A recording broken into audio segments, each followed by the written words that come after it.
kecamatan bukan nggak ada kendala, banyak. Kendala kita di apa? Di sumber daya manusianya. Pola pikirnya tidak akan sama dengan kita, terutama kader-kader PKK yang ada di desa.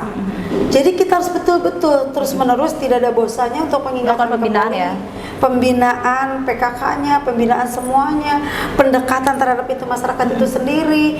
Karena yang kita tadi saya sampaikan, bahwasanya PKK ini beberapa program yang sudah tersampaikan, Pokja 1, 2, 3, 4, di mana pengajian, gotong royong, membina lansia, membina posyandu, membina PAUD-nya kan, dari sisi pendidikannya anak-anak usia dini.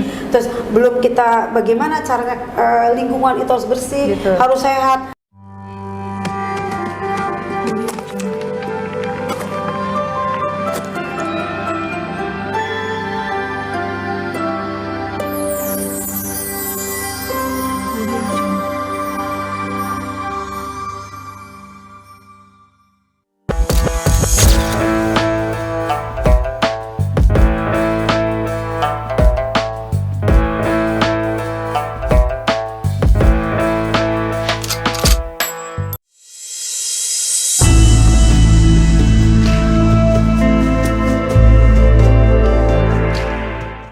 Assalamualaikum warahmatullahi wabarakatuh. Pemirsa Camat TV, bertemu lagi dengan saya Warneri Putri dalam program Opsi, obrolan penuh isi dan inspirasi.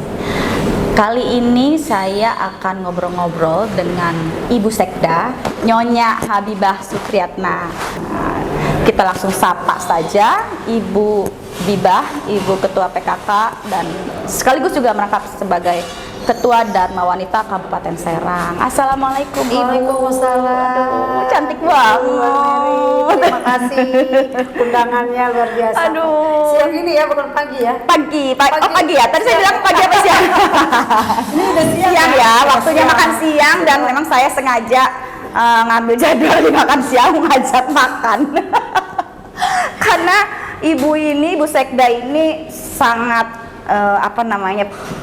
strict banget ya dengan kesehatannya, dengan bentuk tubuh.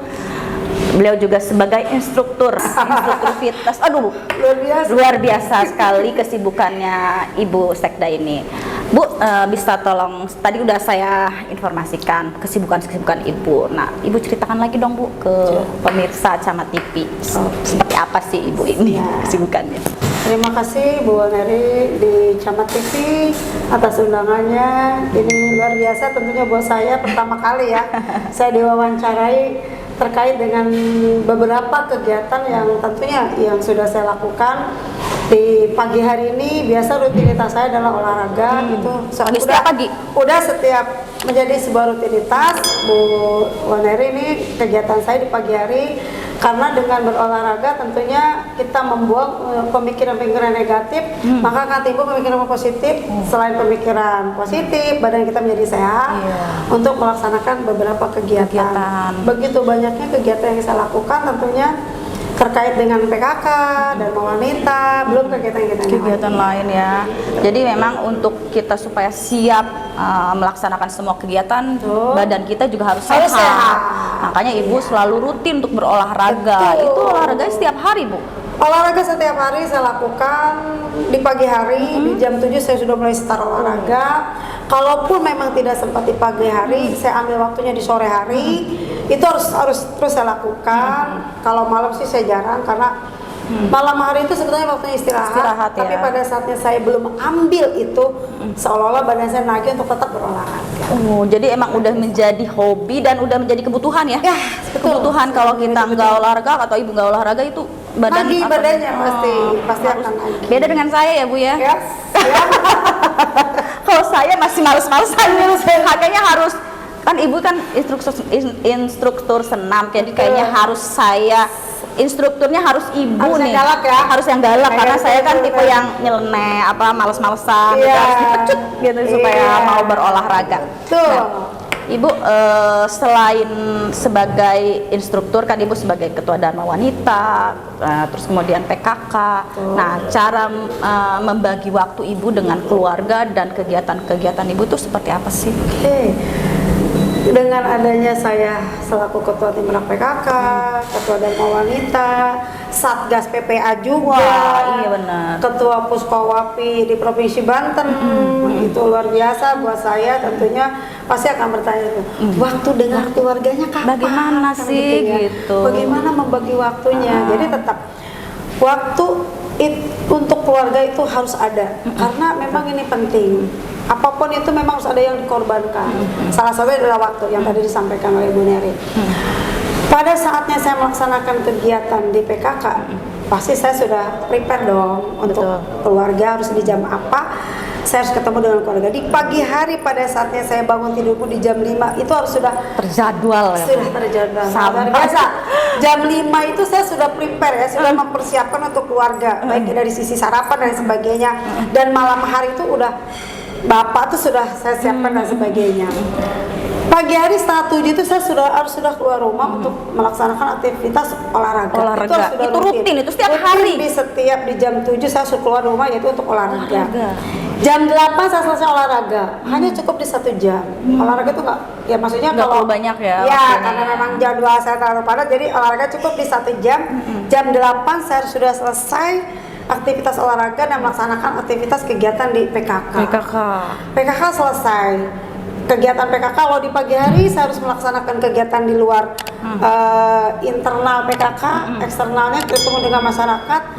Duhur itu sudah selesai. Setidaknya jam 2 harus kembali lagi ke PKK. Terus ya, menarik sekali. Luar biasa. Terus Nah itu jam 2 itu waktu saya istirahat dan lain sebagainya. Nah itulah pada saatnya saya pulang kembali ke rumah, saya ketemu dengan anak-anak. Malam saya ketemu dengan bapak, karena bapak kan pasti adanya di malam hari. Seperti itulah rutinitas kegiatan saya. Kalaupun memang dihadapkan pada 2 kegiatan, baik itu Dharma Wanita dan PKK, paling tukar jam. Kalau bentrok aja. Ya, kalau misalkan PKK di pagi hari, usahakan saya di jam sekian atau jam 11 saya harus selesai, saya melaksanakan kegiatan yang lainnya. Itulah yang setiap hari kita lakukan. Nah, kalau kita salah satu tidak diimbangi dengan olahraga, padat, jadi harus sehat, harus badan fit. kita sudah drop. Iya betul. Doping kita itu apa? Olahraga. Makanya Doping ibu kan kita, selalu kelihatan fit terus ya.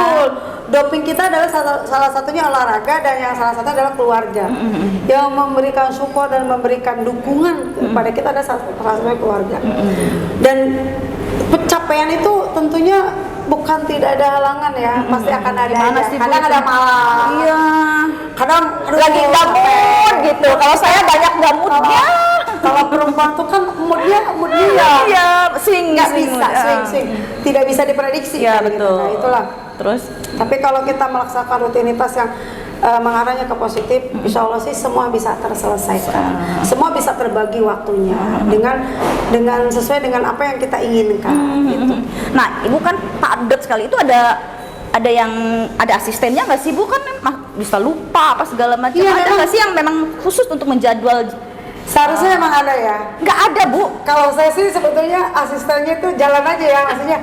Luar biasa. Tidak punya asisten yang betul-betul emang khusus gitu untuk mencatat jadwal. Tidak harus punya Bu mulai sekarang, Bu. Kalau sekarang sih mungkin harus ada ya. Harus dong, Bu. Lihat jadwalnya segitu padatnya gitu kan. Sebegitu padatnya jadwal kegiatan saya, kadang-kadang terlupakan gitu. Kadang memang harusnya schedule-nya jam sekian, lantas karena kelupaan kadang terlewatkan. Tapi kadang ada yang mengingatkan, karena kita juga kan tidak bekerja sendiri ya, Bu Neri ya. Ada sekretaris. Kita juga kan kerja banyakan, artian banyak yang membantu ya, banyak yang mengingatkan. Kalaupun memang itu terlewatkan, tetap kalau kegiatan di masyarakat itu tetap jalan ya. Jadi selama ini meskipun ibu tidak ada sekretaris, tapi tetap semua kegiatan bisa terpenuhi. Karena memang sekretaris secara pribadi sih saya nggak punya. Tapi kalau sekretaris di kepengurusan pasti ada. Ada ya di kepengurusan ya. Hari ini ke Anu, hari ini ke Anu. Iya. Ya seperti itu. Karena overload juga, Bu. Ya kita berangkat terus kita juga harus nginget-nginget jadwal kan. Jadwal semua kan. Tapi alhamdulillah selama ini sih tidak ada terkendala apapun, karena memang jadwal apapun semuanya terpenuhi. Karena kan kalau di PKK mah dari ketua Timrak PKK di kabupaten, kecamatan, ke desa itu kan pasti sudah terjadwal ya. Terjadwal Sudah ya. berjalan. Sudah rutin lah Sudah ya. rutin, memang rutinitas. Dharma Wanita pun demikian. Dan yang paling terpenting itu kan dalam melaksanakan 10 program PKK dan sebagainya. Support dari pemerintah daerah itu luar biasa. Iya ya, Pertama, dari Ibu Bupati ya. Ibu Bupati ya. Ibu Bupati itu luar biasa gitu kan, mendukung, mensupport semua kegiatan Iya. PKK ini. Nah, kalau misalnya ini kan Bu, kita mau nanya satu-satu nih, PKK, terus kemudian Dharma Wanitanya, terus kemudian tadi apa? Sebagai pengurus Pusat Koperasi Wanita. Koperasi Wanita. Iya, Satgas PPA. Satgas PPA. Nah, kita tanya satu-satu nih Bu. Betul. Terkait dengan PKK. Betul. Nah, PKK itu tugasnya apa aja sih Bu biar masyarakat tahu nih? Ya. PKK itu kan sebetulnya bukan hal yang baru ya. PKK itu udah di zaman dulu saya gadis pun saya memang sudah di PKK pada saat itu. Saya mulai belajar PKK itu pada saat saya lulus sekolah langsung belajar di PKK, bekerja di PKK. PKK itu ada terkait 10 program pokok PKK di mana terbagi-bagi nih Pokja 1 kegotong royongannya, terus terkait dengan pengamalan Pancasilanya, berarti kan kepercayaan kita kepada Tuhan Yang Maha Esa, kegotong royongannya, di Pokja 2-nya juga ada keterampilannya, ada usaha UMKM-nya, anak pendidikan usia dini, di Pokja 3-nya juga ada aku hatinya PKK, mengurusi 100 kakak binaan, kan gitu ya. Terus di Pokja 4 kesehatan, Posyandu yang terkait dengan yang sekarang isu strategis adalah stunting ya. Betul. Itu luar biasa. Ini stunting sekarang kita udah Stunting alhamdulillah ini, sudah hijau ya Bu ya.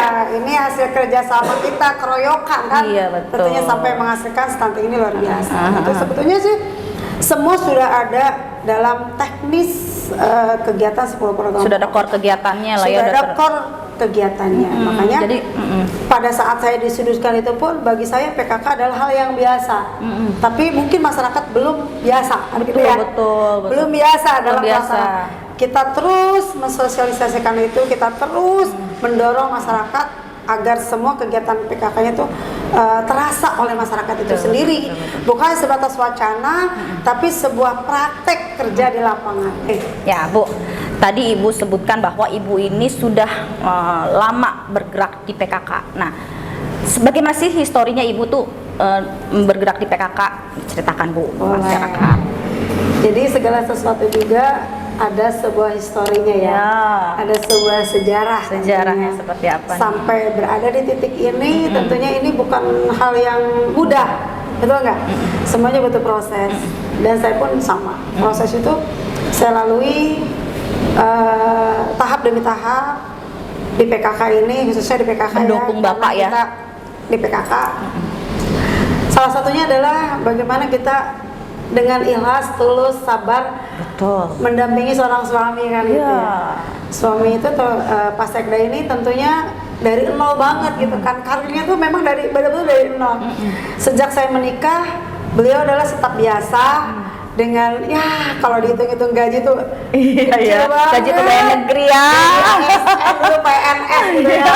Kalau kita bilang nggak cukup, mungkin nggak cukup, tapi kita nikmati saja karena kita ikutin alurnya dan ikutin prosesnya. Pada saat jadi staf, kita sudah menikah, digaji 60.000, kita punya anak, kontrak dan sebagainya. Tapi pada saat itu memang saya sudah di PKK.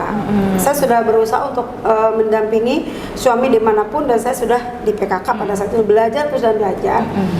Nah, kenikmatan itu tidak kita rasakan secara instan, tentunya ya. Kenikmatan itu kita rasakan dengan proses yang sangat luar biasa. Jatuh bangun lah ya Bu. Jatuh bangun. Kayak lagu ya Bu.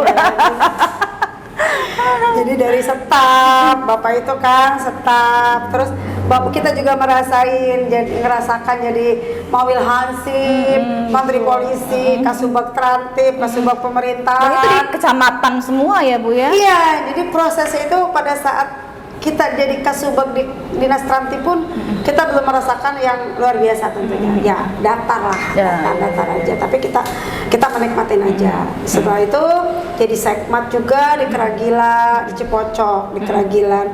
Itu luar biasa gitu kan. Tapi saya tetap mendampingi Bapak di porsinya adalah sebagai PKK, sebagai ibu PKK. Belajar dari situ. Lantas jadi camat di Bandung. luar biasa camat di Bandung itu. Bandung Boboko ya. Bandung Boboko ya, bukan Bandung Priangan ya. Bandung Pamarayan. Iya. Yang tentunya ini butuh tangan-tangan yang terampil di Kecamatan Bandung ini. Iya, betul. Karena memang Kecamatan Bandung ini masyarakat yang kalau kita sebut primitif ya. Maksudnya Masyarakat masih belum terbuka ya, masih pedesaan ya. Masih sangat pedesaan. Zaman dulu Bu ya. Zaman di tahun 2007 Iya, betul. 2008 ya. Yang masyarakatnya yang notabene yang seperti itu kan Iya. dari SDM aja masih Mobil jauh. aja belum ada lah ke sana Mobil lah. masih Mobil jauh. angkot juga nggak ada ya Bu ya dulu? Iya, jalan masih seperti lubang, galian kerbau, gitu. Udah sangat- Pokoknya menderita aja zaman Pokoknya dulu. menderita aja di 2007 ada. Tapi saya menikmati itu semua karena masyarakat Bandung itu kompak, tidak neko-neko, masyarakatnya nurut. Jadi kita bawa itu dan pindah ke Kibin dengan masyarakat yang Camat ya di Kibin Bu. camat di Kibin pada saat itu. Terus memang masyarakatnya yang dari daerah pertanian ke daerah industri seperti Industri, apa, ya pola betul, pikirnya sudah berbeda lagi dia ya. memang masyarakat yang belum maju tapi seolah-olah dia maju. Jadi pola pikirnya masih berbeda. urban kayak urban. Iya, urban ya. Urban dalam artian mereka ini seolah pinter tapi memang belum Iya, sama, iya. sehingga banyak demo dan lain sebagainya. Tapi itu saya nikmatin prosesnya pindah ke Kecamatan Ciroa seperti itu. Terus Waringin Kurung. Alhamdulillah, puji syukur tentunya sampai di saat ini posisi yang sangat luar biasa. Nah itu ceritakan Bu ketika menjadi ketua PKK di kecamatan itu seperti apa Wah. supaya bisa menjadi Inspirasi bagi Ibu motivasi bagi Ibu camat. camat. Iya. Nah ya cerita pada saatnya saya menjadi ketua tim gerak PKK di Kecamatan Bandung, Kibin, Ciruas, Waringin Kurung itu luar biasa Bu Neri. Saya selaku ketua tim gerak PKK tentunya memiliki tanggung jawab, Betul. tanggung jawab kepada diri saya sendiri selaku ketua, selaku istri camat, tanggung jawab kepada masyarakat karena memang ini adalah sudah menjadi tugas kita selaku ketua tim gerak PKK. Apapun itu harus kita kerjakan. Di kecamatan bukan nggak ada kendala, banyak kendala kita di apa? Di sumber daya manusianya. Iya. Pola pikirnya tidak akan sama dengan kita, terutama kader-kader PKK yang ada di desa.